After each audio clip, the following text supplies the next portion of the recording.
Joseph Conrad, The Secret Sharer. Published in 1910. Chapter 1.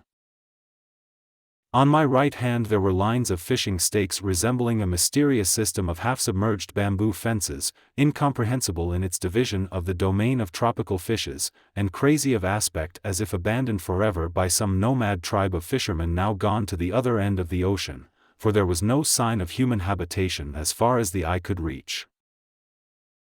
To the left a group of barren islets, suggesting ruins of stone walls, towers, and blockhouses, had its foundations set in a blue sea that itself looked solid, so still and stable did it lie below my feet. Even the track of light from the westering sun shone smoothly, without that animated glitter which tells of an imperceptible ripple. And when I turned my head to take a parting glance at the tug which had just left us anchored outside the bar, I saw the straight line of the flat shore joined to the stable sea, edge to edge, with a perfect and unmarked closeness, in one leveled floor half brown, half blue under the enormous dome of the sky. Corresponding in their insignificance to the islets of the sea, two small clumps of trees, one on each side of the only fault in the impeccable joint, marked the mouth of the river Mainam we had just left on the first preparatory stage of our homeward journey, and, far back on the inland level, a larger and loftier mass, the grove surrounding the great Paknam pagoda, was the only thing on which the eye could rest from the vain task of exploring the monotonous sweep of the horizon. Here and there gleams as of a few scattered pieces of silver marked the windings of the great river, and on the nearest of them, just within the bar, the tug steaming right into the land became lost to my sight, hull and funnel and masts, as though the impassive earth had swallowed her up without an effort, without a tremor. My eye followed the light cloud of her smoke, now here, now there, above the plain, according to the devious curves of the stream, but always fainter and farther away, till I lost it at last behind the mitre-shaped hill of the great pagoda. And then I was left alone with my ship, anchored at the head of the Gulf of Siam. She floated at the starting point of a long journey, very still in an immense stillness, the shadows of her spars flung far to the eastward by the setting sun. At that moment I was alone on her decks. There was not a sound in her, and around us nothing moved, nothing lived, not a canoe on the water, not a bird in the air, not a cloud in the sky. In this breathless pause at the threshold of a long passage we seemed to be measuring our fitness for a long and arduous enterprise, the appointed task of both our existences to be carried out, far from all human eyes, with only sky and sea for spectators and for judges. There must have been some glare in the air to interfere with one's sight, because it was only just before the sun left us that my roaming eyes made out beyond the highest ridges of the principal islet of the group something which did away with the solemnity of perfect solitude. The tide of darkness flowed on swiftly, and with tropical suddenness a swarm of stars came out above the shadowy earth, while I lingered yet, my hand resting lightly on my ship's rail as if on the shoulder of a trusted friend. But, with all that multitude of celestial bodies staring down at one, the comfort of quiet communion with her was gone for good. And there were also disturbing sounds by this time, voices, footsteps forward, the steward flitted along the main deck, a busily ministering spirit, a hand-bell tinkled urgently under the poop deck. I found my two officers waiting for me near the supper table, in the lighted cuddy. We sat down at once, and as I helped the chief mate, I said, "Are you aware that there is a ship anchored inside the islands? I saw her mastheads above the ridge as the sun went down." He raised sharply his simple face, overcharged by a terrible growth of whisker, and emitted his usual ejaculations, "Bless my soul, sir. You don't say so." My second mate was a round-cheeked, silent young man, grave beyond his years, I thought, but as our eyes happened to meet I detected a slight quiver on his lips. I looked down at once. It was not my part to encourage sneering on board my ship. It must be said, too, that I knew very little of my officers. In consequence of certain events of no particular significance, except to myself, I had been appointed to the command only a fortnight before. Neither did I know much of the hands forward. All these people had been together for 18 months or so, and my position was that of the only stranger on board. I mention this because it has some bearing on what is to follow. But what I felt most was my being a stranger to the ship, and if all the truth must be told, I was somewhat of a stranger to myself. The youngest man on board. Barring the second mate, and untried as yet by a position of the fullest responsibility, I was willing to take the adequacy of the others for granted. They had simply to be equal to their tasks, but I wondered how far I should turn out faithful to that ideal conception of one's own personality every man sets up for himself secretly. Meantime the chief mate, with an almost visible effect of collaboration on the part of his round eyes and frightful whiskers, was trying to evolve a theory of the anchored ship. His dominant trait was to take all things into earnest consideration. He was of a painstaking turn of mind. As he used to say, he liked to account to himself for practically everything that came in his way, down to a miserable scorpion he had found in his cabin a week before. The why and the wherefore of that scorpion, how it got on board and came to select his room rather than the pantry, which was a dark place and more what a scorpion would be partial to, and how on earth it managed to drown itself in the inkwell of his writing desk had exercised him infinitely. The ship within the islands was much more easily accounted for, and just as we were about to rise from table he made his pronouncement. She was, he doubted not, a ship from home lately arrived. Probably she drew too much water to cross the bar except at the top of spring tides. Therefore she went into that natural harbor to wait for a few days in preference to remaining in an open roadstead. That's so, confirmed the second mate, suddenly, in his slightly hoarse voice. She draws over 20 feet. She's the Liverpool ship Sephora with a cargo of coal. 123 days from Cardiff. We looked at him in surprise. The tugboat skipper told me when he came on board for your letters, sir, explained the young man. He expects to take her up the river the day after tomorrow. After thus overwhelming us with the extent of his information he slipped out of the cabin. The mate observed regretfully that he could not account for that young fellow's whims. What prevented him telling us all about it at once, he wanted to know. I detained him as he was making a move. For the last 2 days the crew had had plenty of hard work, and the night before they had very little sleep. I felt painfully that a stranger was doing something unusual when I directed him to let all hands turn in without setting an anchor watch. I proposed to keep on deck myself till 1 o'clock or thereabouts. I would get the second mate to relieve me at that hour. He will turn out the cook and the steward at 4, I concluded, and then give you a call. Of course at the slightest sign of any sort of wind we'll have the hands up and make a start at once. He concealed his astonishment. Very well, sir. Outside the cuddy he put his head in the second mate's door to inform him of my unheard-of caprice to take a 5 hours anchor watch on myself. I heard the other raise his voice incredulously, what? The captain himself? Then a few more murmurs, a door closed, then another. A few moments later I went on deck.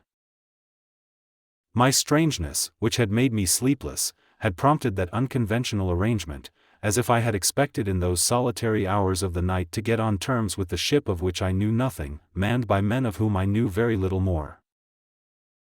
Fast alongside a wharf, littered like any ship in port with a tangle of unrelated things, invaded by unrelated shore people, I had hardly seen her yet properly. Now, as she lay cleared for sea, the stretch of her main deck seemed to me very fine under the stars. Very fine, very roomy for her size, and very inviting. I descended the poop and paced the waist, my mind picturing to myself the coming passage through the Malay archipelago, down the Indian Ocean, and up the Atlantic. All its phases were familiar enough to me, every characteristic, all the alternatives which were likely to face me on the high seas, everything. Except the novel responsibility of command. But I took heart from the reasonable thought that the ship was like other ships, the men like other men, and that the sea was not likely to keep any special surprises expressly for my discomfiture. Arrived at that comforting conclusion, I bethought myself of a cigar and went below to get it. All was still down there. Everybody at the after end of the ship was sleeping profoundly. I came out again on the quarterdeck, agreeably at ease in my sleeping suit on that warm breathless night, barefooted, a glowing cigar in my teeth, and, going forward, I was met by the profound silence of the fore end of the ship. Only as I passed the door of the forecastle, I heard a deep, quiet, trustful sigh of some sleeper inside. And suddenly I rejoiced in the great security of the sea as compared with the unrest of the land, in my choice of that untempted life presenting no disquieting problems, invested with an elementary moral beauty by the absolute straightforwardness of its appeal and by the singleness of its purpose. The riding light in the forerigging burned with a clear, untroubled, as if symbolic, flame, confident and bright in the mysterious shades of the night. Passing on my way aft along the other side of the ship, I observed that the rope-side ladder, put over, no doubt, for the master of the tug when he came to fetch away our letters, had not been hauled in as it should have been. I became annoyed at this, for exactitude in some small matters is the very soul of discipline. Then I reflected that I had myself peremptorily dismissed my officers from duty, and by my own act had prevented the anchor watch being formally set and things properly attended to. I asked myself whether it was wise ever to interfere with the established routine of duties even from the kindest of motives. My action might have made me appear eccentric. Goodness only knew how that absurdly whiskered mate would account for my conduct, and what the whole ship thought of that informality of their new captain. I was vexed with myself. Not from compunction certainly, but, as it were mechanically, I proceeded to get the ladder in myself. Now a side ladder of that sort is a light affair and comes in easily, yet my vigorous tug, which should have brought it flying on board, merely recoiled upon my body in a totally unexpected jerk. What the devil! I was so astounded by the immovableness of that ladder that I remained stock still, trying to account for it to myself like that imbecile mate of mine. In the end, of course, I put my head over the rail. The side of the ship made an opaque belt of shadow on the darkling glassy shimmer of the sea. But I saw at once something elongated and pale floating very close to the ladder. Before I could form a guess, a faint flash of phosphorescent light, which seemed to issue suddenly from the naked body of a man, flickered in the sleeping water with the elusive, silent play of summer lightning in a night sky. With a gasp I saw revealed to my stare a pair of feet, the long legs, a broad livid back immersed right up to the neck in a greenish cadaverous glow. One hand, awash, clutched the bottom rung of the ladder. He was complete but for the head. A headless corpse. The cigar dropped out of my gaping mouth with a tiny plop and a short hiss quite audible in the absolute stillness of all things under heaven. At that I suppose he raised up his face, a dimly pale oval in the shadow of the ship's side. But even then I could only barely make out down there the shape of his black-haired head. However, it was enough for the horrid, frost-bound sensation which had gripped me about the chest to pass off. The moment of vain exclamations was past, too. I only climbed on the spare spar and leaned over the rail as far as I could, to bring my eyes nearer to that mystery floating alongside. As he hung by the ladder, like a resting swimmer, the sea lightning played about his limbs at every stir, and he appeared in it ghastly, silvery, fish-like. He remained as mute as a fish, too. He made no motion to get out of the water, either. It was inconceivable that he should not attempt to come on board, and strangely troubling to suspect that perhaps he did not want to. And my first words were prompted by just that troubled incertitude. "What's the matter?" I asked in my ordinary tone, speaking down to the face upturned exactly under mine. "Cramp," it answered, no louder. Then slightly anxious, I say, "No need to call anyone." "I was not going to," I said. "Are you alone on deck?" "Yes." I had somehow the impression that he was on the point of letting go the ladder to swim away beyond my ken, mysterious as he came. But, for the moment, this being appearing as if he had risen from the bottom of the sea. It was certainly the nearest land to the ship, wanted only to know the time. I told him. And he, down there, tentatively. I suppose your captain's turned in? I am sure he isn't, I said. He seemed to struggle with himself, for I heard something like the low, bitter murmur of doubt. What's the good? His next words came out with a hesitating effort. Look here, my man. Could you call him out quietly? I thought the time had come to declare myself. I am the captain. I heard a, by Jove, whispered at the level of the water. The phosphorescence flashed in the swirl of the water all about his limbs, his other hand seized the ladder. My name's Leggatt. The voice was calm and resolute. A good voice. The self-possession of that man had somehow induced a corresponding state in myself. It was very quietly that I remarked. You must be a good swimmer. Yes. I've been in the water practically since 9 o'clock. The question for me now is whether I am to let go this ladder and go on swimming till I sink from exhaustion, or to come on board here. I felt this was no mere formula of desperate speech, but a real alternative in the view of a strong soul. I should have gathered from this that he was young. Indeed, it is only the young who are ever confronted by such clear issues.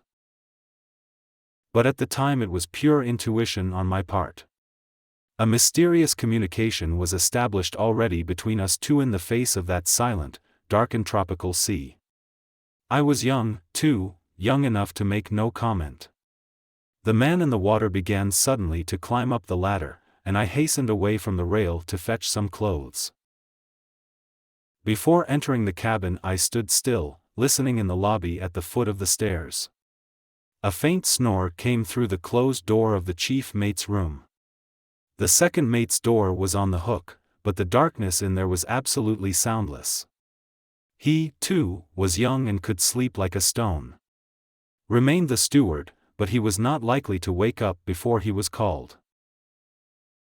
I got a sleeping suit out of my room and, coming back on deck, saw the naked man from the sea sitting on the main hatch, glimmering white in the darkness, his elbows on his knees and his head in his hands.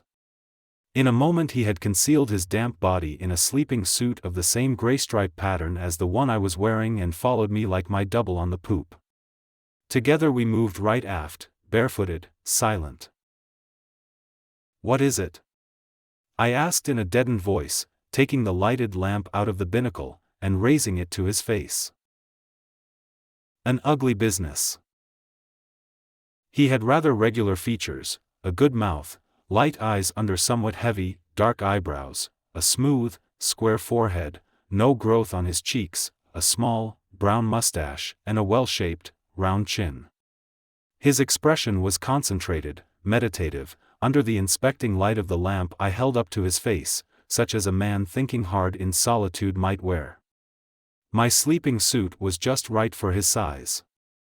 A well-knit young fellow of 25 at most. He caught his lower lip with the edge of white, even teeth. Yes, I said, replacing the lamp in the binnacle. The warm, heavy tropical night closed upon his head again. There's a ship over there, he murmured. Yes, I know. The Sephora. Did you know of us? Hadn't the slightest idea. I am the mate of her, he paused and corrected himself. I should say I was. Aha. Something wrong? Yes. Very wrong indeed. I've killed a man.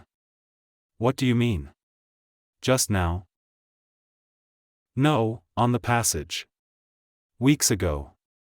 39 South. When I say a man. Fit of temper, I suggested, confidently.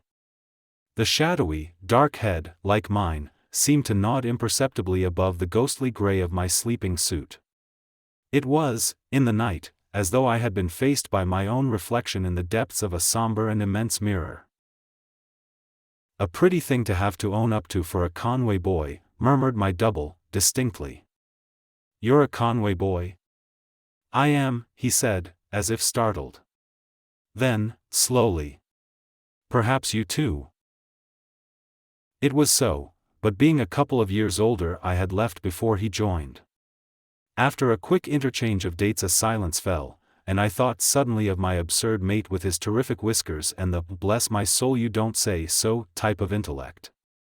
My double gave me an inkling of his thoughts by saying, "My father's a parson in Norfolk. Do you see me before a judge and jury on that charge? For myself I can't see the necessity. There are fellows that an angel from heaven and I am not that."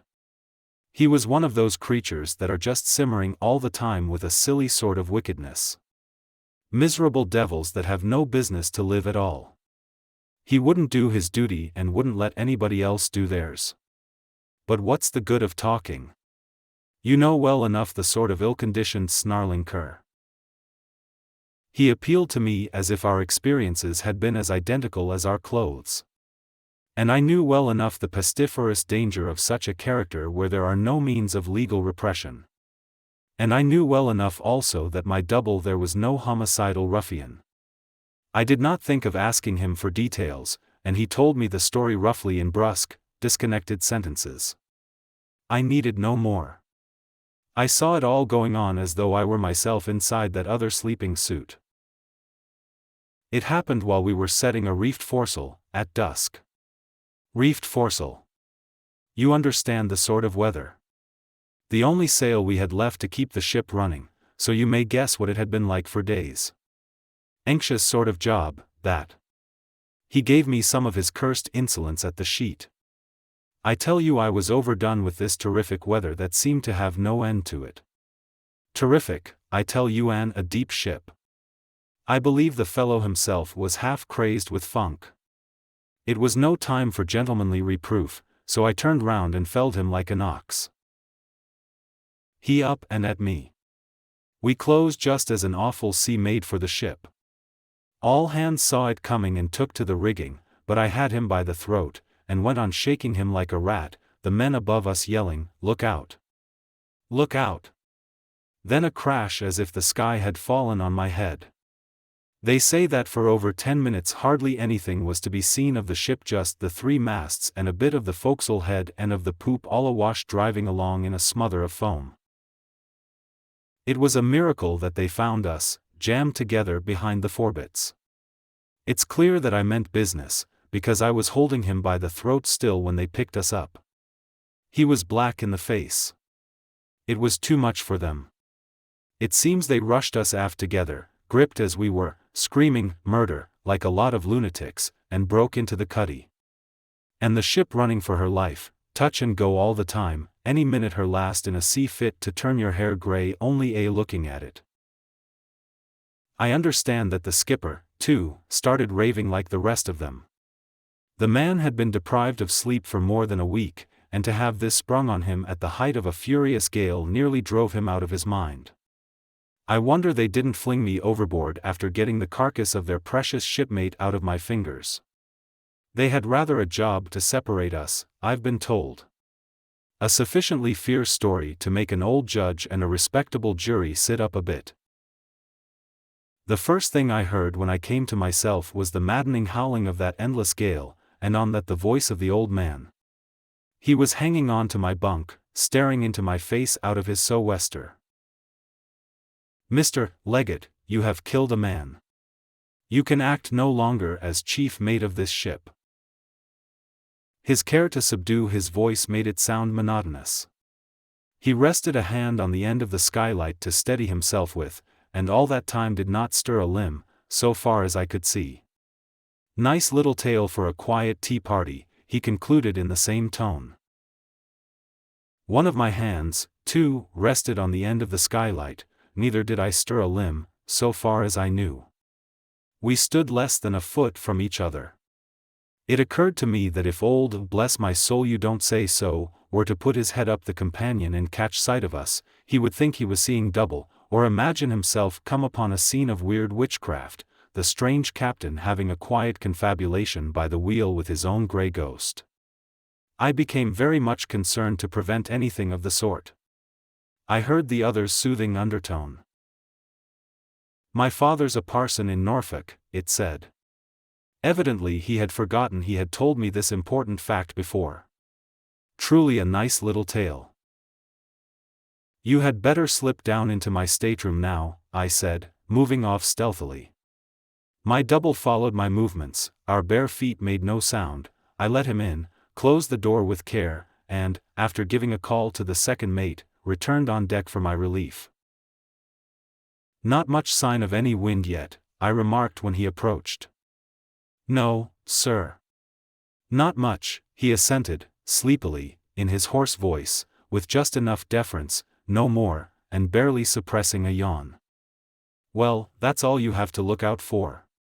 You have got your orders. Yes, sir. I paced a turn or two on the poop and saw him take up his position face forward with his elbow in the ratlins of the mizzen rigging before I went below. The mate's faint snoring was still going on peacefully. The cuddy lamp was burning over the table on which stood a vase with flowers, a polite attention from the ship's provision merchant, the last flowers we should see for the next 3 months at the very least. 2 bunches of bananas hung from the beam symmetrically, one on each side of the rudder casing. Everything was as before in the ship except that 2 of her captain's sleeping suits were simultaneously in use, one motionless in the cuddy, the other keeping very still in the captain's stateroom. It must be explained here that my cabin had the form of the capital letter L, the door being within the angle and opening into the short part of the letter. A couch was to the left, the bed placed to the right, my writing desk and the chronometer's table faced the door. But anyone opening it, unless he stepped right inside, had no view of what I call the long, or vertical, part of the letter. It contained some lockers surmounted by a bookcase, and a few clothes, a thick jacket or 2, caps, oilskin coat, and such like, hung on hooks. There was at the bottom of that part a door opening into my bathroom, which could be entered also directly from the saloon. But that way was never used. The mysterious arrival had discovered the advantage of this particular shape.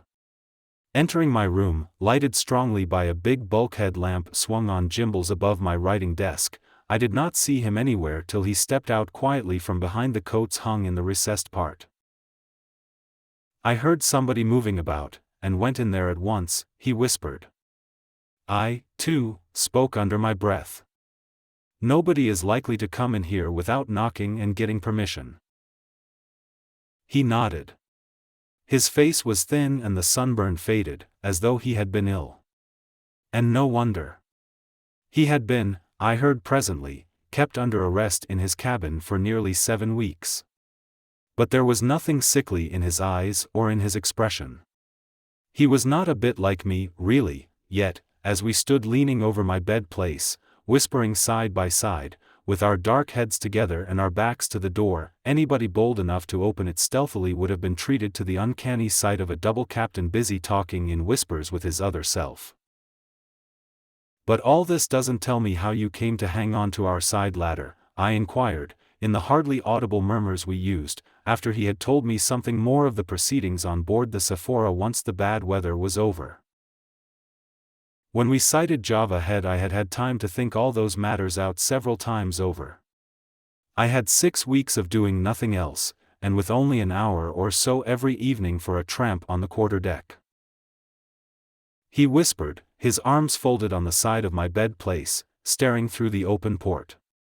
And I could imagine perfectly the manner of this thinking out a stubborn if not a steadfast operation, something of which I should have been perfectly incapable. I reckoned it would be dark before we closed with the land, he continued, so low that I had to strain my hearing near as we were to each other, shoulder touching shoulder almost. So I asked to speak to the old man. He always seemed very sick when he came to see me, as if he could not look me in the face. You know, that foresail saved the ship. She was too deep to have run long under bare poles. And it was I that managed to set it for him. Anyway, he came. When I had him in my cabin he stood by the door looking at me as if I had the halter round my neck already. I asked him right away to leave my cabin door unlocked at night while the ship was going through Sunda Straits. There would be the Java coast within 2 or 3 miles, off Angier Point. I wanted nothing more. I've had a prize for swimming my second year in the Conway. I can believe it, I breathed out. God only knows why they locked me in every night. To see some of their faces you'd have thought they were afraid I'd go about at night strangling people. Am I a murdering brute? Do I look it? By Jove!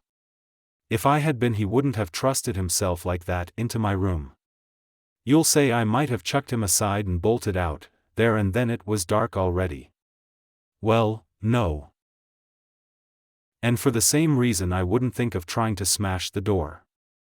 There would have been a rush to stop me at the noise, and I did not mean to get into a confounded scrimmage. Somebody else might have got killed, for I would not have broken out only to get chucked back, and I did not want any more of that work. He refused, looking more sick than ever. He was afraid of the men, and also of that old second mate of his who had been sailing with him for years, a grey-headed old humbug, and his steward, too, had been with him devil knows how long, 17 years or more, a dogmatic sort of loafer who hated me like poison, just because I was the chief mate. No chief mate ever made more than one voyage in the Sephora, you know. Those two old chaps ran the ship. Devil only knows what the skipper wasn't afraid of. All his nerve went to pieces altogether in that hellish spell of bad weather we had, of what the law would do to him, of his wife, perhaps. Oh, yes. She's on board. Though I don't think she would have meddled. She would have been only too glad to have me out of the ship in any way. The brand of Cain business, don't you see? That's all right. I was ready enough to go off wandering on the face of the earth, and that was price enough to pay for an able of that sort. Anyhow, he wouldn't listen to me. This thing must take its course. I represent the law here. He was shaking like a leaf. So you won't? No. Then I hope you will be able to sleep on that, I said, and turned my back on him. I wonder that you can, cries he, and locks the door. Well, after that, I couldn't. Not very well. That was 3 weeks ago. We have had a slow passage through the Java Sea, drifted about Karimata for 10 days. When we anchored here they thought, I suppose, it was all right. The nearest land, and that's 5 miles, is the ship's destination. The consul would soon set about catching me, and there would have been no object in holding to these islets there. I don't suppose there's a drop of water on them. I don't know how it was, but tonight that steward, after bringing me my supper, went out to let me eat it, and left the door unlocked. And I ate it all there was, too. After I had finished I strolled out on the quarter-deck. I don't know that I meant to do anything. A breath of fresh air was all I wanted, I believe. Then a sudden temptation came over me. I kicked off my slippers and was in the water before I had made up my mind fairly. Somebody heard the splash and they raised an awful hullabaloo. He's gone. Lower the boats. He's committed suicide. No, he's swimming. Certainly I was swimming. It's not so easy for a swimmer like me to commit suicide by drowning. I landed on the nearest islet before the boat left the ship's side. I heard them pulling about in the dark, hailing, and so on, but after a bit they gave up. Everything quieted down and the anchorage became still as death. I sat down on a stone and began to think. I felt certain they would start searching for me at daylight. There was no place to hide on those stony things, and if there had been, what would have been the good? But now I was clear of that ship, I was not going back. So after a while I took off all my clothes, tied them up in a bundle with a stone inside, and dropped them in the deep water on the outer side of that islet. That was suicide enough for me. Let them think what they liked, but I didn't mean to drown myself. I meant to swim till I sank, but that's not the same thing. I struck out for another of these little islands, and it was from that one that I first saw your riding light. Something to swim for. I went on easily, and on the way I came upon a flat rock a foot or two above water.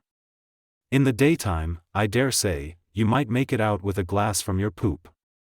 I scrambled up on it and rested myself for a bit. Then I made another start. That last spell must have been over a mile. His whisper was getting fainter and fainter, and all the time he stared straight out through the porthole, in which there was not even a star to be seen. I had not interrupted him. There was something that made comment impossible in his narrative, or perhaps in himself, a sort of feeling, a quality, which I can't find a name for. And when he ceased, all I found was a futile whisper, "So you swam for our light?" Yes, straight for it. It was something to swim for. I couldn't see any stars low down because the coast was in the way, and I couldn't see the land, either. The water was like glass. One might have been swimming in a confounded 1,000 feet deep cistern with no place for scrambling out anywhere, but what I didn't like was the notion of swimming round and round like a crazed bullock before I gave out, and as I didn't mean to go back. No. Do you see me being hauled back, stark naked, off one of these little islands by the scruff of the neck and fighting like a wild beast? Somebody would have got killed for certain, and I did not want any of that. So I went on. Then your ladder. Why didn't you hail the ship? I asked, a little louder. He touched my shoulder lightly. Lazy footsteps came right over our heads and stopped. The second mate had crossed from the other side of the poop and might have been hanging over the rail for all we knew. He couldn't hear us talking, could he? My double breathed into my very ear, anxiously. His anxiety was an answer, a sufficient answer, to the question I had put to him. An answer containing all the difficulty of that situation. I closed the porthole quietly, to make sure. A louder word might have been overheard. "Who's that?" he whispered then. "My second mate. But I don't know much more of the fellow than you do." And I told him a little about myself. I had been appointed to take charge while I least expected anything of the sort, not quite a fortnight ago. I didn't know either the ship or the people. Hadn't had the time in port to look about me or size anybody up. And as to the crew, all they knew was that I was appointed to take the ship home. For the rest, I was almost as much of a stranger on board as himself, I said. And at the moment I felt it most acutely. I felt that it would take very little to make me a suspect person in the eyes of the ship's company. He had turned about meantime, and we, the two strangers in the ship, faced each other in identical attitudes. "Your ladder," he murmured, after a silence. "Who'd have thought of finding a ladder hanging over at night in a ship anchored out here?" I felt just then a very unpleasant faintness. After the life I've been leading for 9 weeks, anybody would have got out of condition. I wasn't capable of swimming round as far as your rudder chains. And, lo and behold, there was a ladder to get hold of. After I gripped it I said to myself, what's the good? When I saw a man's head looking over I thought I would swim away presently and leave him shouting in whatever language it was. I didn't mind being looked at. I liked it. And then you speaking to me so quietly as if you had expected me made me hold on a little longer. It had been a confounded lonely time, I don't mean while swimming. I was glad to talk a little to somebody that didn't belong to the Sephora. As to asking for the captain, that was a mere impulse. It could have been no use, with all the ship knowing about me and the other people pretty certain to be round here in the morning. I don't know, I wanted to be seen, to talk with somebody, before I went on. I don't know what I would have said. "Fine night, isn't it?" or something of the sort. "Do you think they will be round here presently?" I asked with some incredulity. "Quite likely," he said, faintly. He looked extremely haggard all of a sudden. His head rolled on his shoulders. "Hm. We shall see then. Meantime get into that bed," I whispered. "Want help?" "There." It was a rather high bed place with a set of drawers underneath. This amazing swimmer really needed the lift I gave him by seizing his leg.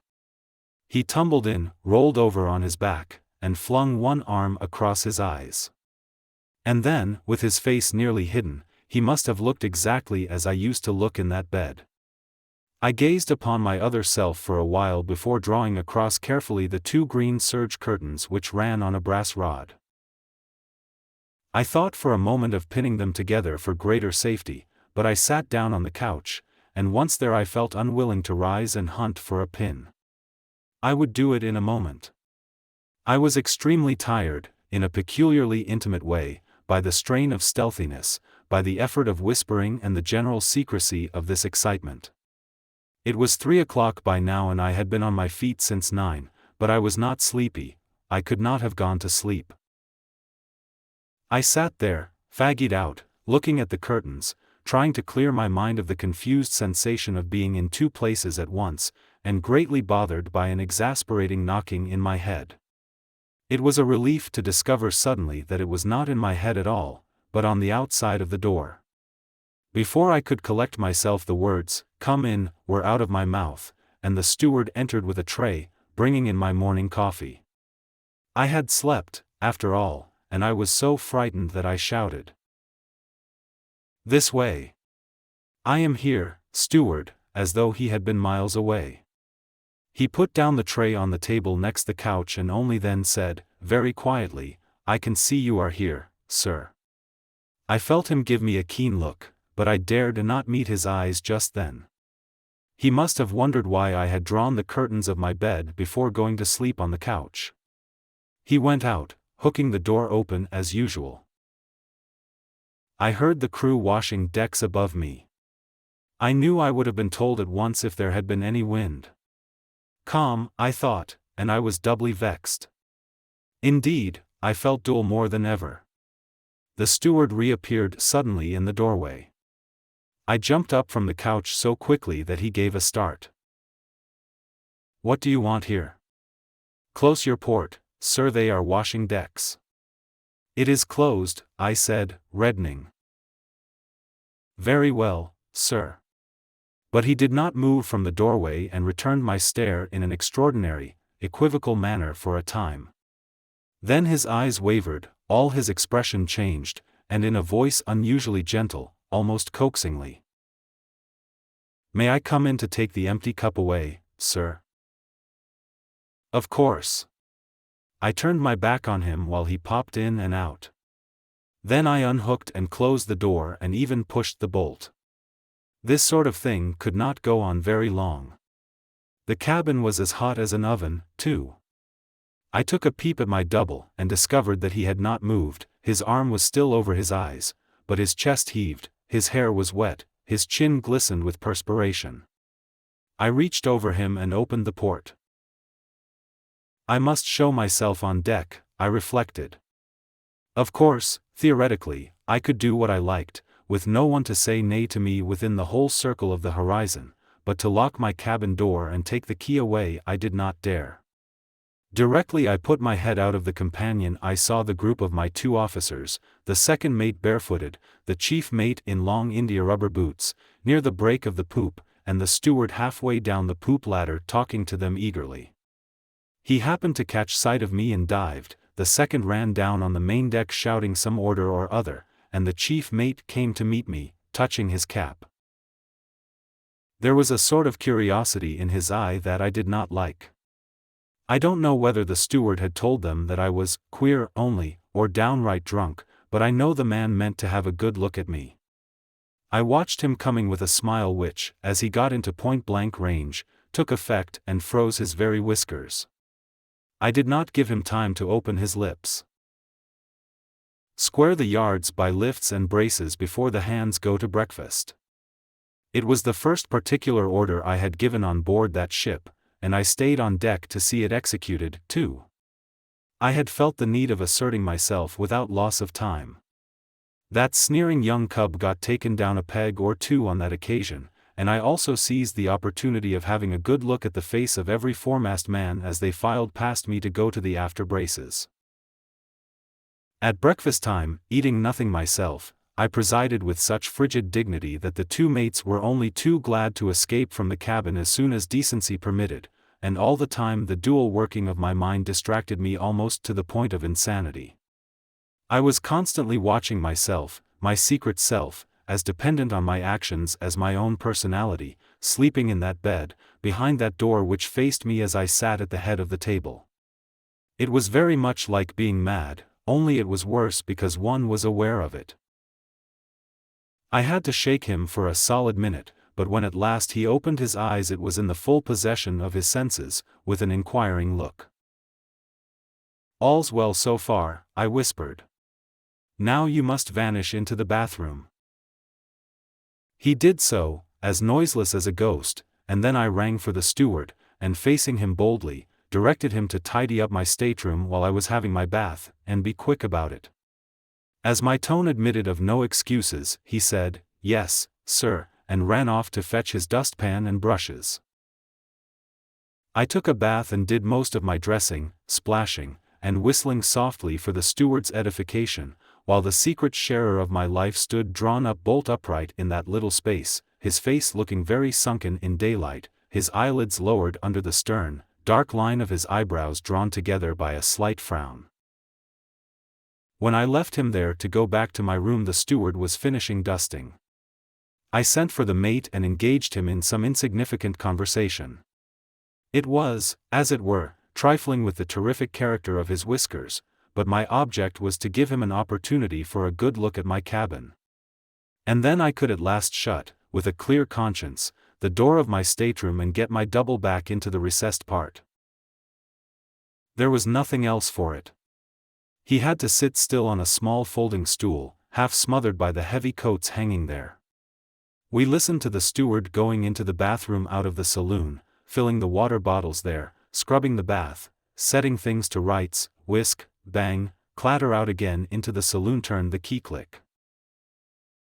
Such was my scheme for keeping my second self invisible. Nothing better could be contrived under the circumstances.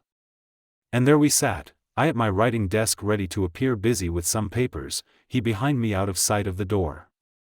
It would not have been prudent to talk in daytime, and I could not have stood the excitement of that queer sense of whispering to myself. Now and then, glancing over my shoulder, I saw him far back there, sitting rigidly on the low stool, his bare feet close together, his arms folded, his head hanging on his breast and perfectly still. Anybody would have taken him for me. I was fascinated by it myself. Every moment I had to glance over my shoulder. I was looking at him when a voice outside the door said, "Beg pardon, sir." Well, I kept my eyes on him, and so when the voice outside the door announced, "There's a ship's boat coming our way, sir," I saw him give a start, the first movement he had made for hours. But he did not raise his bowed head. "All right.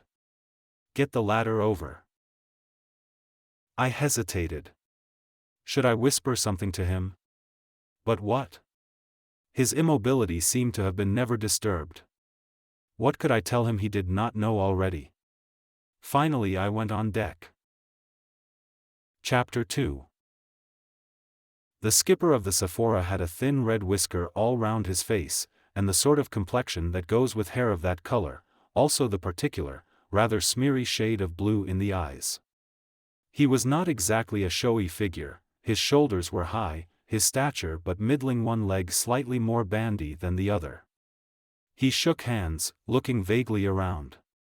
A spiritless tenacity was his main characteristic, I judged. I behaved with a politeness which seemed to disconcert him. Perhaps he was shy. He mumbled to me as if he were ashamed of what he was saying, gave his name, it was something like Archbold, but at this distance of years I hardly am sure, his ship's name, and a few other particulars of that sort, in the manner of a criminal making a reluctant and doleful confession. He had had terrible weather on the passage out, terrible wife aboard, too. By this time we were seated in the cabin and the steward brought in a tray with a bottle and glasses. Thanks. No. Never took liquor. Would have some water, though. He drank 2 tumblerfuls. Terrible thirsty work. Ever since daylight had been exploring the islands round his ship. What was that for fun? I asked, with an appearance of polite interest. No. He sighed. Painful duty. As he persisted in his mumbling and I wanted my double to hear every word, I hit upon the notion of informing him that I regretted to say I was hard of hearing. Such a young man, too, he nodded, keeping his smeary blue, unintelligent eyes fastened upon me. What was the cause of it? Some disease, he inquired, without the least sympathy and as if he thought that, if so, I'd got no more than I deserved. Yes, disease, I admitted in a cheerful tone which seemed to shock him. But my point was gained, because he had to raise his voice to give me his tale. It is not worth while to record his version. It was just over 2 months since all this had happened, and he had thought so much about it that he seemed completely muddled as to its bearings, but still immensely impressed. What would you think of such a thing happening on board your own ship? I've had the Sephora for these 15 years. I am a well-known shipmaster. He was densely distressed and perhaps I should have sympathized with him if I had been able to detach my mental vision from the unsuspected sharer of my cabin as though he were my second self. There he was on the other side of the bulkhead, 4 or 5 feet from us, no more, as we sat in the saloon. I looked politely at Captain Archbold, if that was his name, but it was the other I saw, in a grey sleeping suit, seated on a low stool, his bare feet close together, his arms folded, and every word said between us falling into the ears of his dark head bowed on his chest. I have been at sea now, man and boy, for 37 years, and I've never heard of such a thing happening in an English ship. And that it should be my ship. Wife on board, too. I was hardly listening to him. Don't you think, I said, that the heavy sea which, you told me, came aboard just then might have killed the man? I have seen the sheer weight of a sea kill a man very neatly, by simply breaking his neck. Good God, he uttered, impressively, fixing his smeary blue eyes on me. The sea. No man killed by the sea ever looked like that. He seemed positively scandalized at my suggestion. And as I gazed at him, certainly not prepared for anything original on his part, he advanced his head close to mine and thrust his tongue out at me so suddenly that I couldn't help starting back. After scoring over my calmness in this graphic way, he nodded wisely. If I had seen the sight, he assured me, I would never forget it as long as I lived. The weather was too bad to give the corpse a proper sea burial.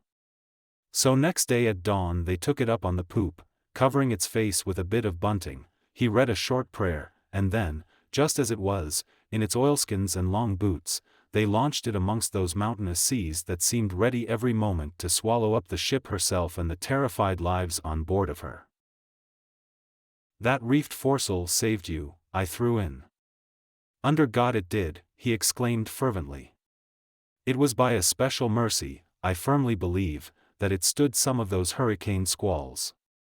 It was the setting of that sail which I began. God's own hand in it, he interrupted me. Nothing less could have done it. I don't mind telling you that I hardly dared give the order. It seemed impossible that we could touch anything without losing it, and then our last hope would have been gone. The terror of that gale was on him yet. I let him go on for a bit, then said, casually as if returning to a minor subject. You were very anxious to give up your mate to the shore people, I believe? He was. To the law.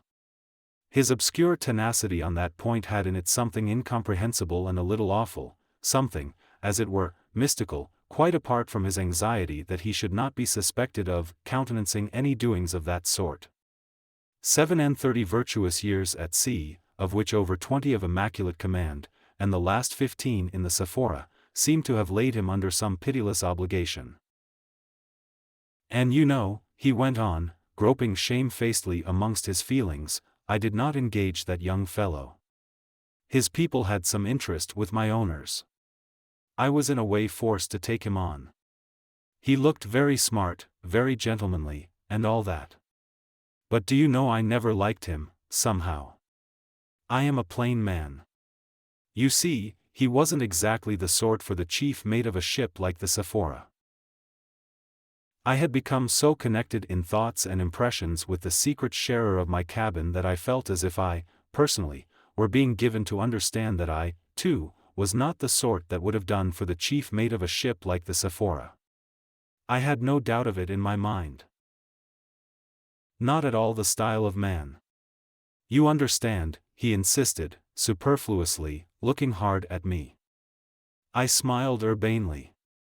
He seemed at a loss for a while. I suppose I must report a suicide. Beg pardon? Suicide. That's what I'll have to write to my owners directly I get in. Unless you manage to recover him before tomorrow, I assented, dispassionately. I mean, alive. He mumbled something which I really did not catch, and I turned my ear to him in a puzzled manner. He fairly bawled. The land, I say, the mainland is at least 7 miles off my anchorage. About that.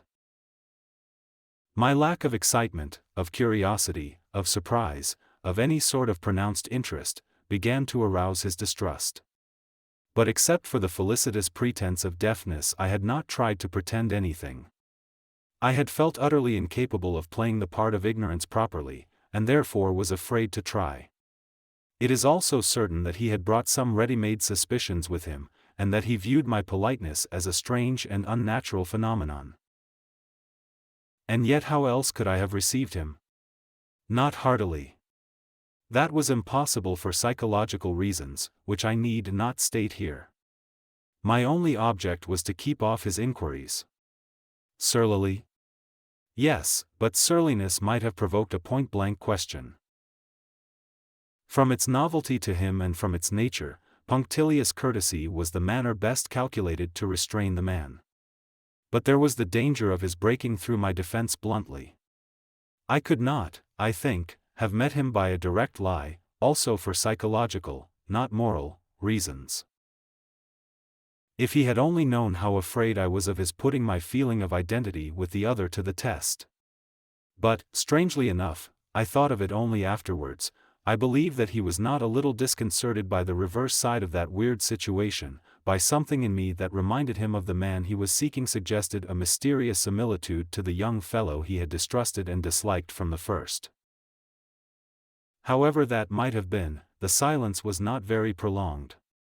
He took another oblique step. I reckon I had no more than a 2-mile pull to your ship. Not a bit more. And quite enough, too, in this awful heat, I said. Another pause full of mistrust followed. Necessity, they say, is mother of invention, but fear, too, is not barren of ingenious suggestions. And I was afraid he would ask me point-blank for news of my other self. Nice little saloon, isn't it? I remarked, as if noticing for the first time the way his eyes roamed from one closed door to the other. And very well fitted out, too. Here, for instance, I continued, reaching over the back of my seat negligently and flinging the door open, is my bathroom. He made an eager movement, but hardly gave it a glance. I got up, shut the door of the bathroom, and invited him to have a look round, as if I were very proud of my accommodation.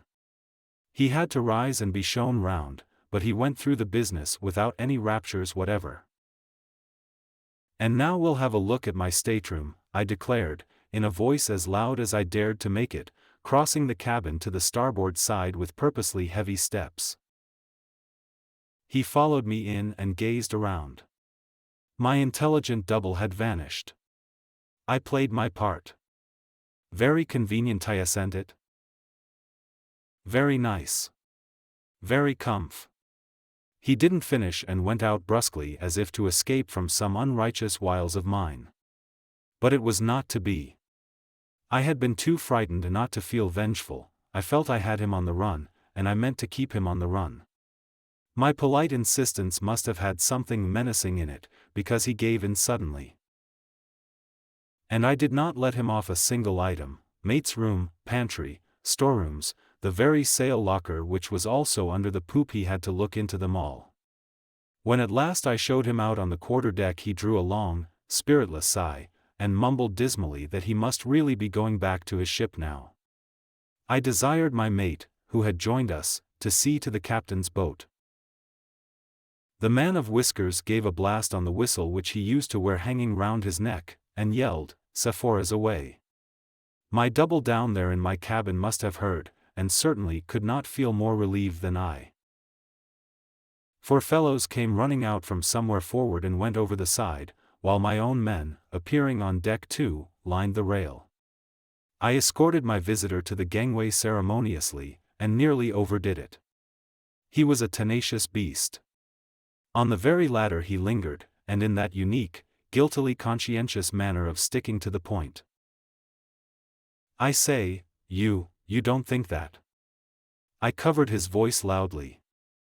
"Certainly not. I am delighted. Goodbye." I had an idea of what he meant to say, and just saved myself by the privilege of defective hearing. He was too shaken generally to insist, but my mate, close witness of that parting, looked mystified and his face took on a thoughtful cast. As I did not want to appear as if I wished to avoid all communication with my officers, he had the opportunity to address me. "Seems a very nice man. His boat's crew told our chaps a very extraordinary story, if what I am told by the steward is true." "I suppose you had it from the captain, sir?" "Yes. I had a story from the captain. A very horrible affair, I assented, sir." "It is. Beats all these tales we hear about murders in Yankee ships. I don't think it beats them. I don't think it resembles them in the least." "Bless my soul, you don't say so. But of course I've no acquaintance whatever with American ships, not I, so I couldn't go against your knowledge. It's horrible enough for me. But the queerest part is that those fellows seem to have some idea the man was hidden aboard here. They had really. Did you ever hear of such a thing?" "Preposterous," I assented. We were walking to and fro athwart the quarter-deck. No one of the crew forward could be seen. The day was Sunday, and the mate pursued. There was some little dispute about it. Our chaps took offense.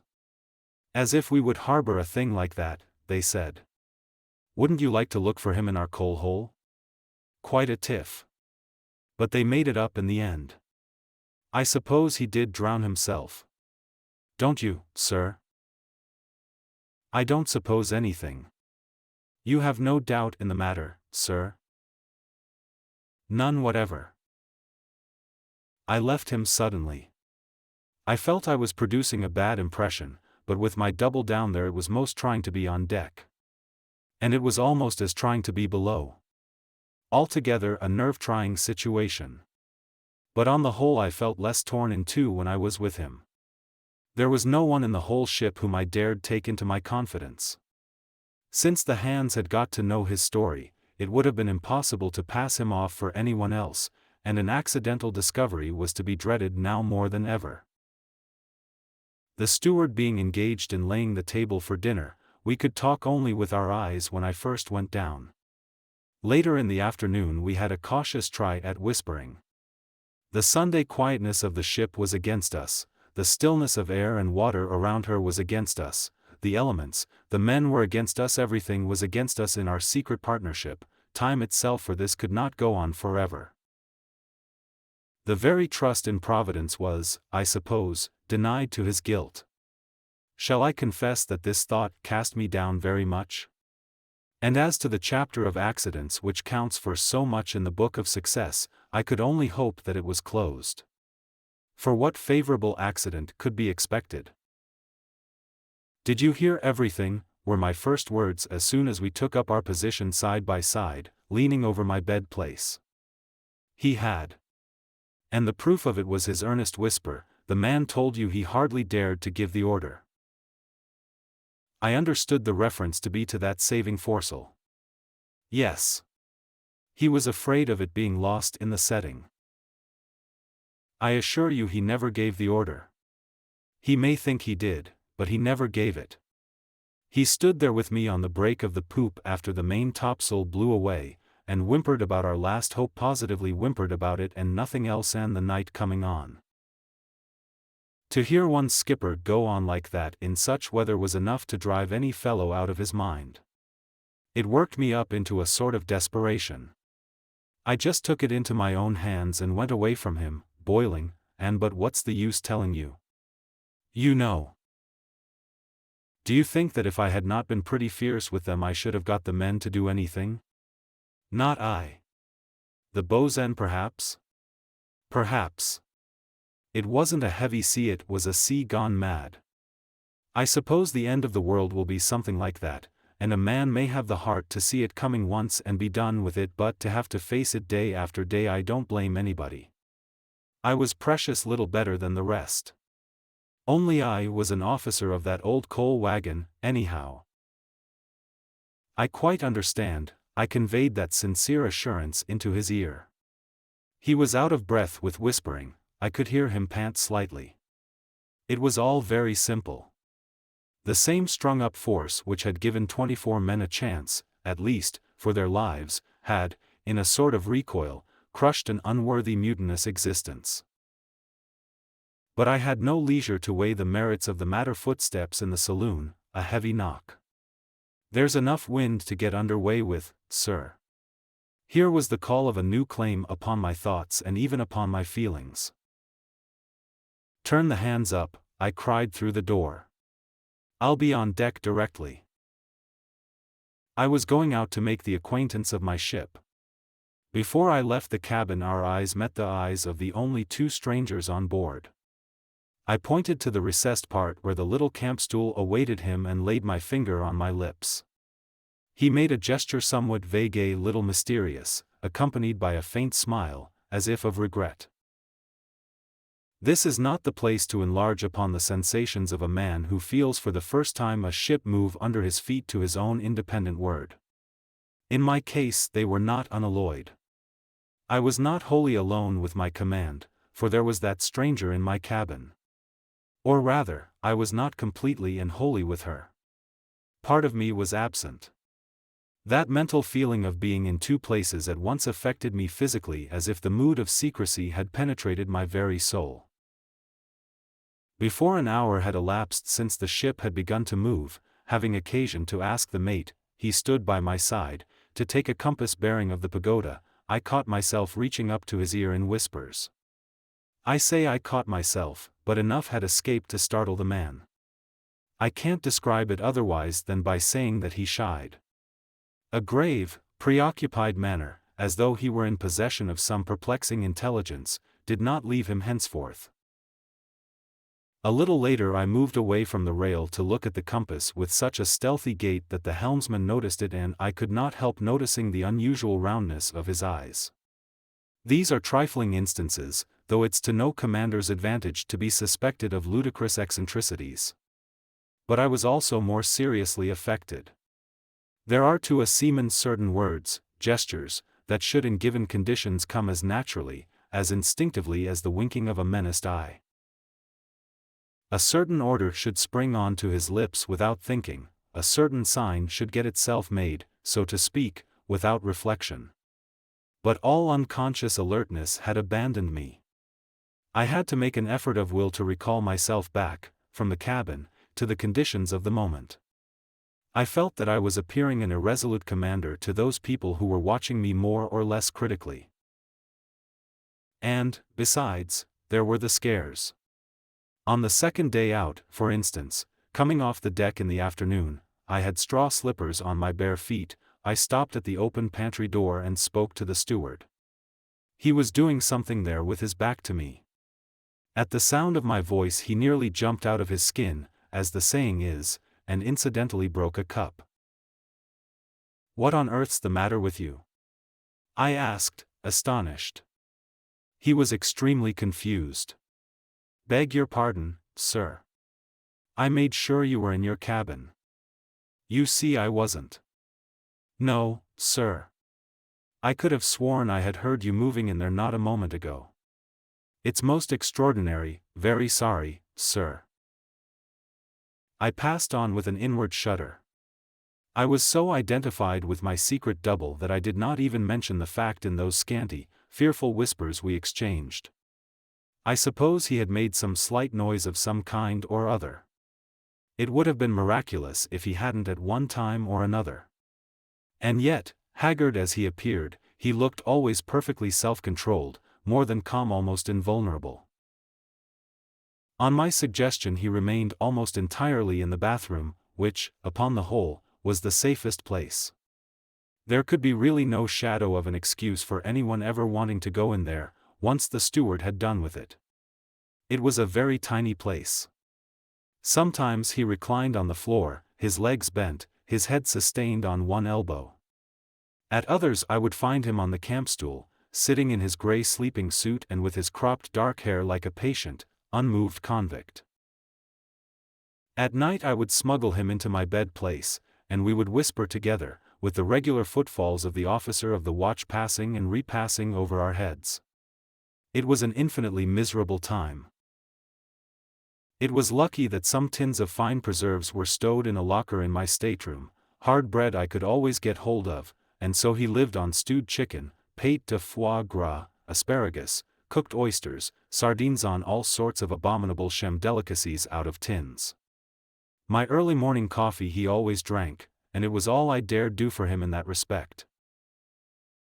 Every day there was the horrible maneuvering to go through so that my room and then the bathroom should be done in the usual way. I came to hate the sight of the steward, to abhor the voice of that harmless man. I felt that it was he who would bring on the disaster of discovery. It hung like a sword over our heads. The fourth day out, I think, we were then working down the east side of the Gulf of Siam, tack for tack, in light winds and smooth water, the fourth day, I say, of this miserable juggling with the unavoidable, as we sat at our evening meal, that man, whose slightest movement I dreaded, after putting down the dishes ran up on deck busily. This could not be dangerous. Presently he came down again, and then it appeared that he had remembered a coat of mine which I had thrown over a rail to dry after having been wetted in a shower which had passed over the ship in the afternoon. Sitting stolidly at the head of the table I became terrified at the sight of the garment on his arm. Of course he made for my door. There was no time to lose. "Steward," I thundered. My nerves were so shaken that I could not govern my voice and conceal my agitation. This was the sort of thing that made my terrifically whiskered mate tap his forehead with his forefinger. I had detected him using that gesture while talking on deck with a confidential air to the carpenter. It was too far to hear a word, but I had no doubt that this pantomime could only refer to the strange new captain. "Yes, sir," the pale-faced steward turned resignedly to me. It was this maddening course of being shouted at, checked without rhyme or reason, arbitrarily chased out of my cabin, suddenly called into it, sent flying out of his pantry on incomprehensible errands, that accounted for the growing wretchedness of his expression. "Where are you going with that coat?" "To your room, sir." "Is there another shower coming?" "I'm sure I don't know, sir." "Shall I go up again and see, sir?" "No. Never mind." My object was attained, as of course my other self in there would have heard everything that passed. During this interlude my two officers never raised their eyes off their respective plates, but the lip of that confounded cub, the second mate, quivered visibly. I expected the steward to hook my coat on and come out at once. He was very slow about it, but I dominated my nervousness sufficiently not to shout after him. Suddenly I became aware, it could be heard plainly enough, that the fellow for some reason or other was opening the door of the bathroom. It was the end. The place was literally not big enough to swing a cat in. My voice died in my throat and I went stony all over. I expected to hear a yell of surprise and terror, and made a movement, but had not the strength to get on my legs. Everything remained still. Had my second self taken the poor wretch by the throat? I don't know what I could have done next moment if I had not seen the steward come out of my room, close the door, and then stand quietly by the sideboard. Saved, I thought. But, no. Lost. Gone. He was gone. I laid my knife and fork down and leaned back in my chair. My head swam.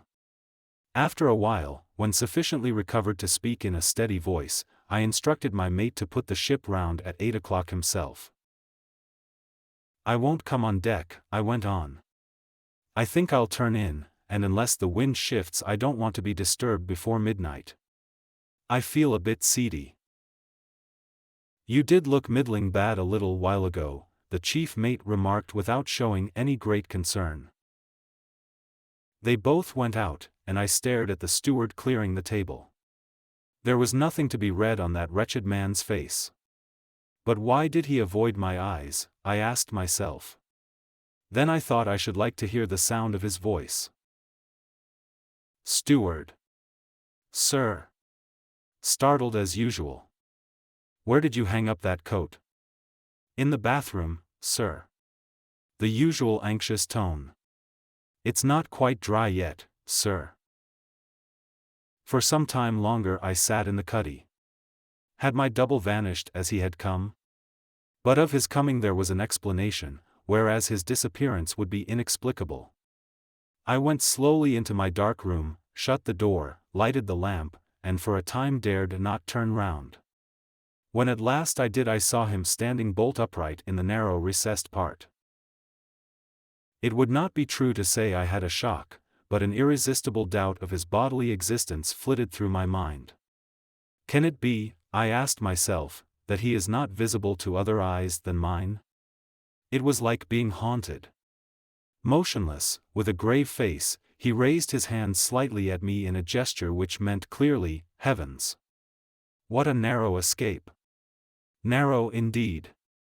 I think I had come creeping quietly as near insanity as any man who has not actually gone over the border. That gesture restrained me, so to speak. The mate with the terrific whiskers was now putting the ship on the other tack.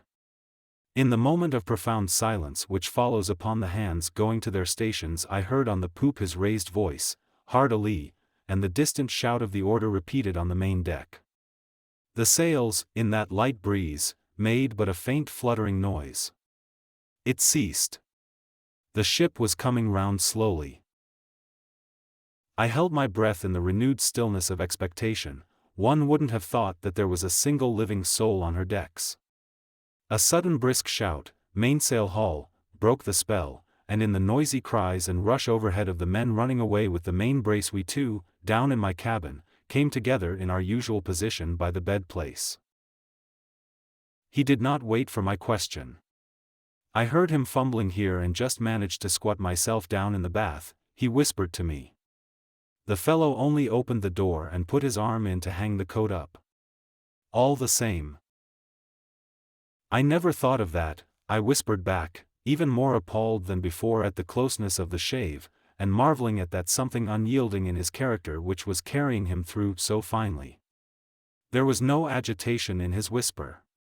Whoever was being driven distracted, it was not he. He was sane. And the proof of his sanity was continued when he took up the whispering again. It would never do for me to come to life again. It was something that a ghost might have said. But what he was alluding to was his old captain's reluctant admission of the theory of suicide. It would obviously serve his turn if I had understood at all the view which seemed to govern the unalterable purpose of his action. You must maroon me as soon as ever you can get amongst these islands off the Cambodge shore, he went on. Maroon you? We are not living in a boy's adventure tale, I protested. His scornful whispering took me up. We aren't indeed. There's nothing of a boy's tale in this. But there's nothing else for it. I want no more. You don't suppose I am afraid of what can be done to me? Prison or gallows or whatever they may please. But you don't see me coming back to explain such things to an old fellow in a wig and 12 respectable tradesmen, do you? What can they know whether I am guilty or not, or of what I am guilty, either? That's my affair. What does the Bible say? Driven off the face of the earth. Very well, I am off the face of the earth now. As I came at night, so I shall go. Impossible. I murmured. You can't. Can't? Not naked like a soul on the day of judgment. I shall freeze onto this sleeping suit. The last day is not yet in, you have understood thoroughly. Didn't you? I felt suddenly ashamed of myself. I may say truly that I understood, and my hesitation in letting that man swim away from my ship's side had been a mere sham sentiment, a sort of cowardice. It can't be done now till next night, I breathed out. The ship is on the offshore tack and the wind may fail us. As long as I know that you understand, he whispered. But of course you do. It's a great satisfaction to have got somebody to understand. You seem to have been there on purpose. And in the same whisper, as if we two whenever we talked had to say things to each other which were not fit for the world to hear, he added, "It's very wonderful." We remained side by side talking in our secret way, but sometimes silent or just exchanging a whispered word or two at long intervals. And as usual he stared through the port. A breath of wind came now and again into our faces. The ship might have been moored in dock, so gently and on an even keel she slipped through the water, that did not murmur even at our passage, shadowy and silent like a phantom sea.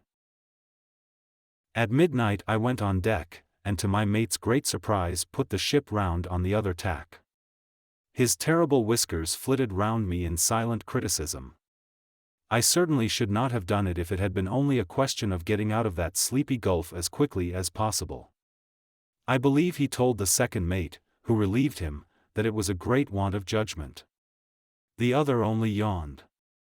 That intolerable cub shuffled about so sleepily and lolled against the rails in such a slack, improper fashion that I came down on him sharply. "Aren't you properly awake yet?"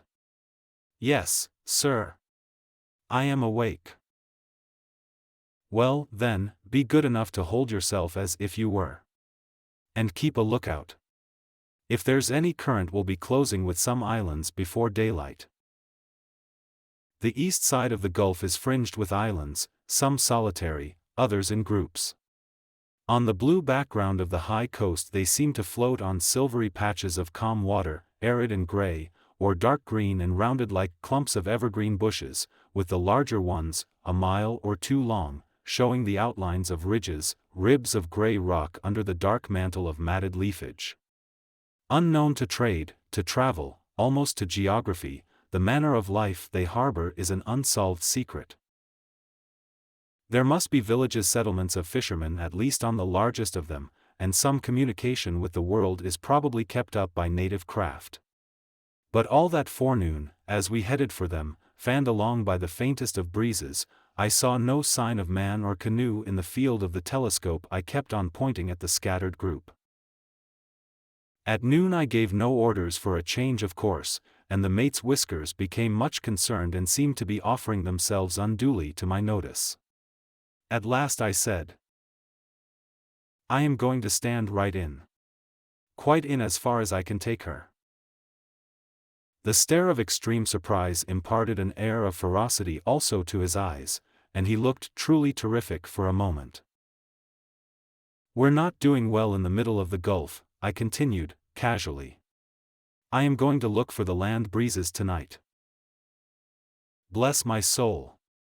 Do you mean, sir, in the dark amongst the lot of all them islands and reefs and shoals?" "Well, if there are any regular land breezes at all on this coast one must get close inshore to find them, mustn't one?" "Bless my soul," he exclaimed again under his breath. All that afternoon he wore a dreamy, contemplative appearance which in him was a mark of perplexity. After dinner I went into my stateroom as if I meant to take some rest. There we two bent our dark heads over a half-unrolled chart lying on my bed. "There," I said. "It's got to be Koh-ring. I've been looking at it ever since sunrise. It has got 2 hills and a low point. It must be inhabited. And on the coast opposite there is what looks like the mouth of a biggish river with some towns, no doubt, not far up. It's the best chance for you that I can see. Anything. Coring let it be. He looked thoughtfully at the chart as if surveying chances and distances from a lofty height and following with his eyes his own figure wandering on the blank land of Cochin China, and then passing off that piece of paper clean out of sight into uncharted regions. And it was as if the ship had 2 captains to plan her course for her. I had been so worried and restless running up and down that I had not had the patience to dress that day. I had remained in my sleeping suit, with straw slippers and a soft floppy hat. The closeness of the heat in the Gulf had been most oppressive, and the crew were used to seeing me wandering in that airy attire. "She will clear the south point as she heads now," I whispered into his ear. "Goodness only knows when, though, but certainly after dark. I'll edge her into half a mile, as far as I may be able to judge in the dark." "Be careful," he murmured, warningly, and I realized suddenly that all my future, the only future for which I was fit, would perhaps go irretrievably to pieces in any mishap to my first command. I could not stop a moment longer in the room. I motioned him to get out of sight and made my way on the poop. That unplayful cub had the watch. I walked up and down for a while thinking things out, then beckoned him over. "Send a couple of hands to open the 2 quarterdeck ports," I said, mildly. He actually had the impudence, or else so forgot himself in his wonder at such an incomprehensible order, as to repeat, "Open the quarterdeck ports." "What for, sir?" "The only reason you need concern yourself about is because I tell you to do so. Have them open wide and fasten properly." He reddened and went off, but I believe made some jeering remark to the carpenter as to the sensible practice of ventilating a ship's quarter-deck. I know he popped into the mate's cabin to impart the fact to him because the Whiskers came on deck, as it were by chance, and stole glances at me from below for signs of lunacy or drunkenness, I suppose. A little before supper, feeling more restless than ever, I rejoined, for a moment, my second self. And to find him sitting so quietly was surprising, like something against nature, inhuman. I developed my plan in a hurried whisper. "I shall stand in as close as I dare and then put her round. I will presently find means to smuggle you out of here into the sail locker, which communicates with the lobby.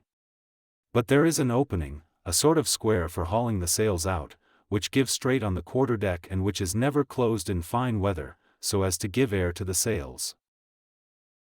When the ship's way is deadened in stays and all the hands are aft at the main braces, you will have a clear road to slip out and get overboard through the open quarterdeck port. I've had them both fastened up. Use a rope's end to lower yourself into the water so as to avoid a splash, you know. It could be heard and cause some beastly complication." He kept silent for a while, then whispered, "I understand. I won't be there to see you go," I began with an effort. "The rest. I only hope I have understood, too." "You have." From first to last, and for the first time there seemed to be a faltering, something strained in his whisper. He caught hold of my arm, but the ringing of the supper bell made me start. He didn't though, he only released his grip. After supper I didn't come below again till well past 8 o'clock.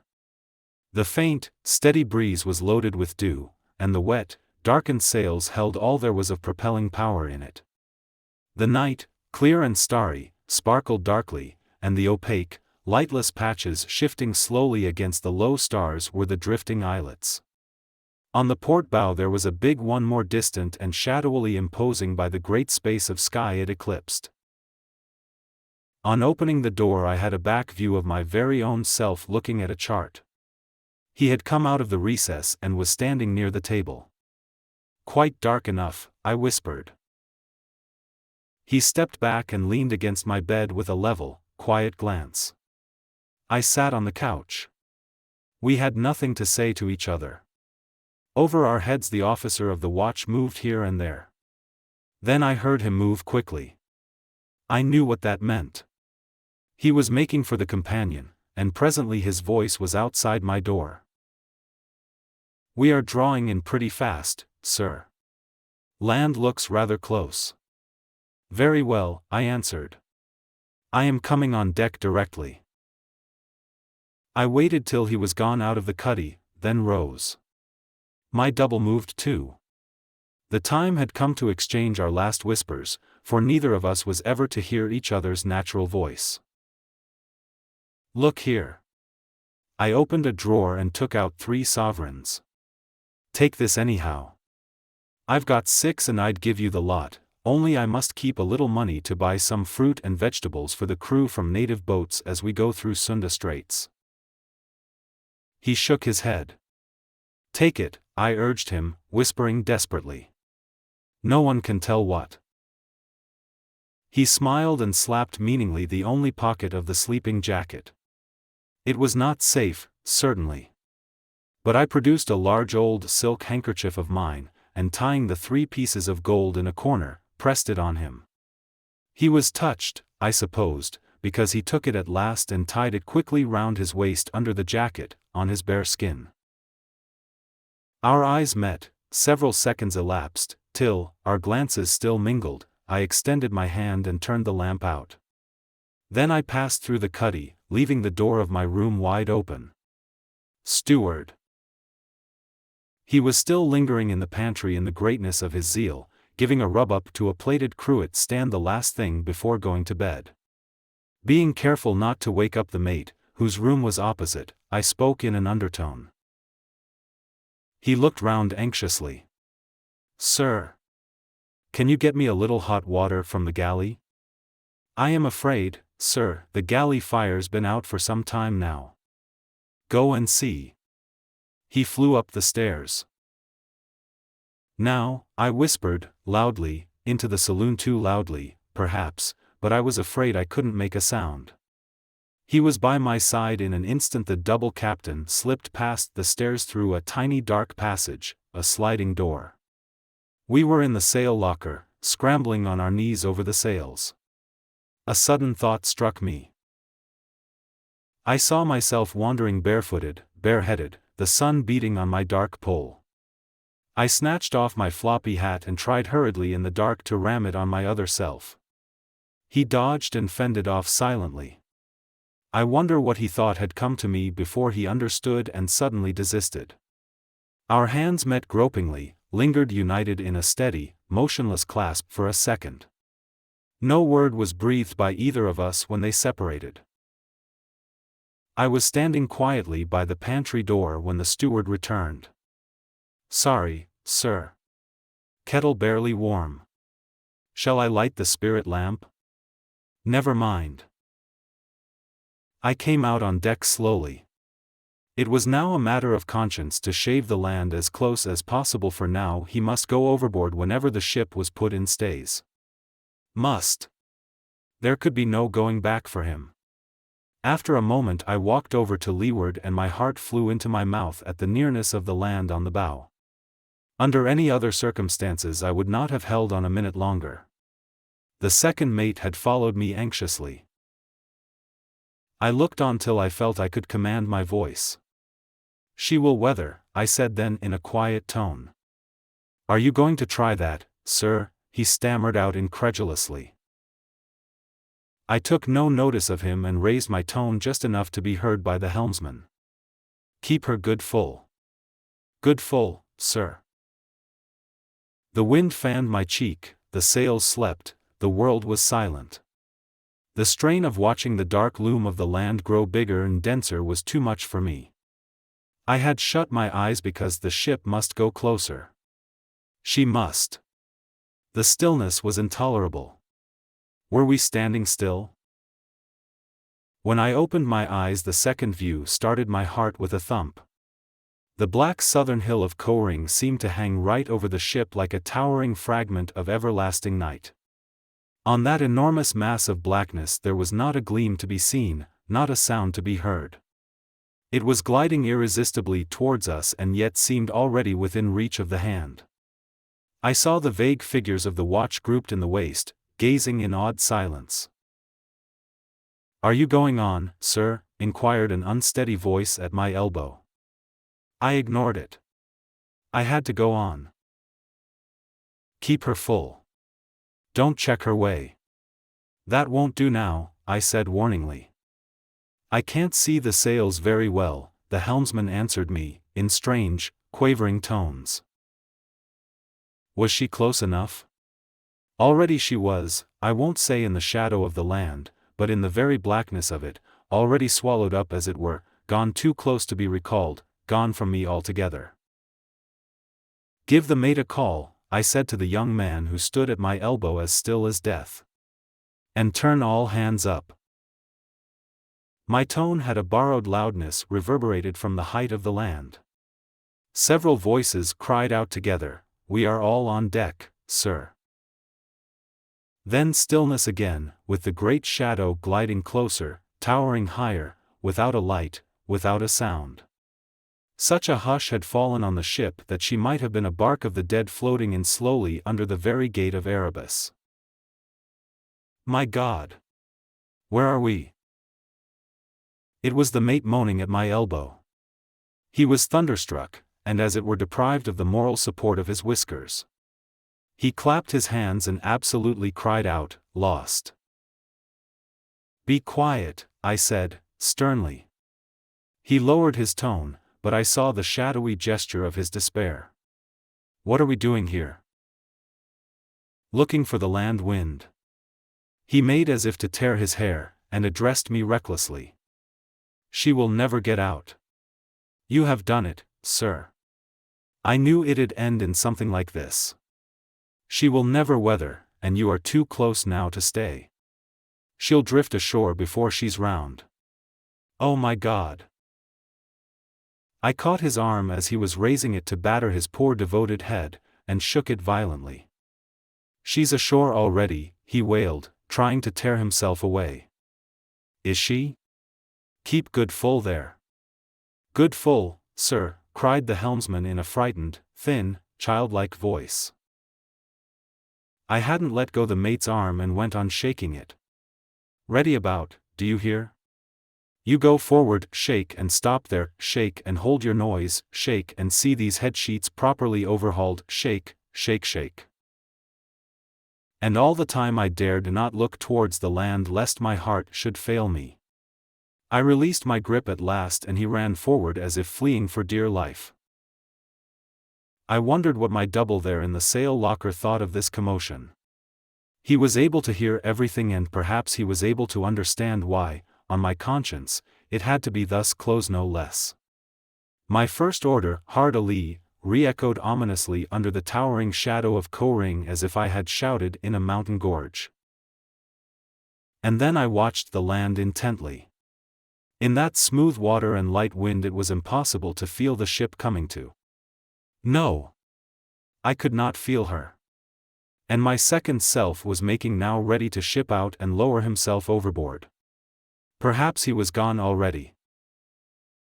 The great black mass brooding over our very mastheads began to pivot away from the ship's side silently. And now I forgot the secret stranger ready to depart, and remembered only that I was a total stranger to the ship. I did not know her. Would she do it? How was she to be handled? I swung the mainyard and waited helplessly. She was perhaps stopped, and her very fate hung in the balance, with the black mass of Koh-ring like the gate of the everlasting night towering over her taffrail. What would she do now? Had she way on her yet? I stepped to the side swiftly, and on the shadowy water I could see nothing except a faint phosphorescent flash revealing the glassy smoothness of the sleeping surface. It was impossible to tell, and I had not learned yet the feel of my ship. Was she moving? What I needed was something easily seen, a piece of paper, which I could throw overboard and watch. I had nothing on me. To run down for it I didn't dare. There was no time. All at once my strained, yearning stare distinguished a white object floating within a yard of the ship's side. white on the black water. A phosphorescent flash passed under it. What was that thing? I recognized my own floppy hat. It must have fallen off his head, and he didn't bother. Now I had what I wanted, the saving mark for my eyes. But I hardly thought of my other self, now gone from the ship, to be hidden forever from all friendly faces, to be a fugitive and a vagabond on the earth, with no brand of the curse on his sane forehead to stay a slaying hand, too proud to explain. And I watched the hat, the expression of my sudden pity for his mere flesh. It had been meant to save his homeless head from the dangers of the sun. And now behold, it was saving the ship, by serving me for a mark to help out the ignorance of my strangeness. Ha! It was drifting forward, warning me just in time that the ship had gathered stern away. "Shift the helm," I said in a low voice to the seaman standing still like a statue. The man's eyes glistened wildly in the binnacle light as he jumped round to the other side and spun round the wheel. I walked to the break of the poop. On the overshadowed deck all hands stood by the forebraces waiting for my order. The stars ahead seemed to be gliding from right to left. And all was so still in the world that I heard the quiet remark, "She's round," passed in a tone of intense relief between two seamen. "Let go and haul."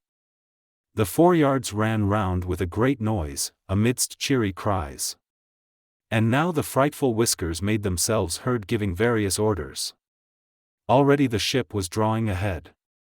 And I was alone with her. Nothing. No one in the world should stand now between us, throwing a shadow on the way of silent knowledge and mute affection, the perfect communion of a seaman with his first command.